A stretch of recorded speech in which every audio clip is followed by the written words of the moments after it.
আমরা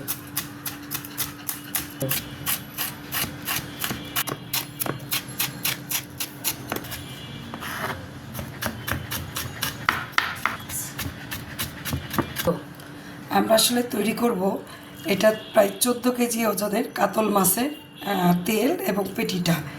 এর সাথে আমি নিয়ে নিয়েছি এখানে হচ্ছে আলু কুচি, হলুদ গুঁড়া, মরিচ গুঁড়া, জিরা, এখানে হচ্ছে আদা, কাঁচামরিচ কুচি, এটা হচ্ছে রসুন কুচি, পেঁয়াজ কুচি, আর চালের গুঁড়া, বেসন। এটা আমি মাখাবো, কিন্তু অল্প একটু লবণ দিয়ে সব জিনিসগুলো মাখাবো।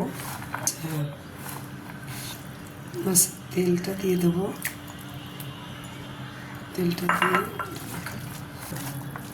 এখন এটার মধ্যে আমি একটু বেসন দেব, এটার মধ্যে একটু চালের গুঁড়া দেব, মচমচা হবে।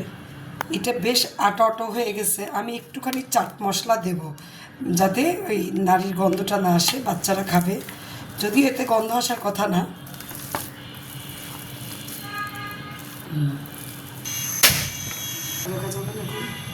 তেল গরম করব, এতে প্রচুর তেল বেরোবে।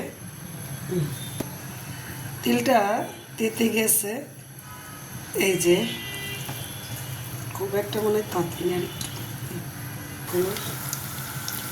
এখন আমি এই যে পেঁয়াজের শেপ দিয়ে এটা ভেজে নেব। এখন আমি এটা গরম মানে তেল, যেহেতু তেলটা গলে যাবে, একদম মুচমুচে করে ভেজে তুলে নেব। এই যে এখানে কয়েকটা ভেজে তোলা হয়েছে। কি যে মজা, চুলোর পাড় থেকে সবাই খাওয়া শুরু করেছে। একদম মচমচা হয়েছে, একদম মচমচা। এটি চুলোর পর আর একটা হচ্ছে, বাচ্চাদের রেডি করলাম, মানে এত মজা। এক একটা আমি একটু দেখাই, এটা ফাঁপা, ভেতরে তেলটা না বেরিয়ে আসছে। কি যে মজা, এটা খেতে লাগবে। 2 মিনিটেই শেষ।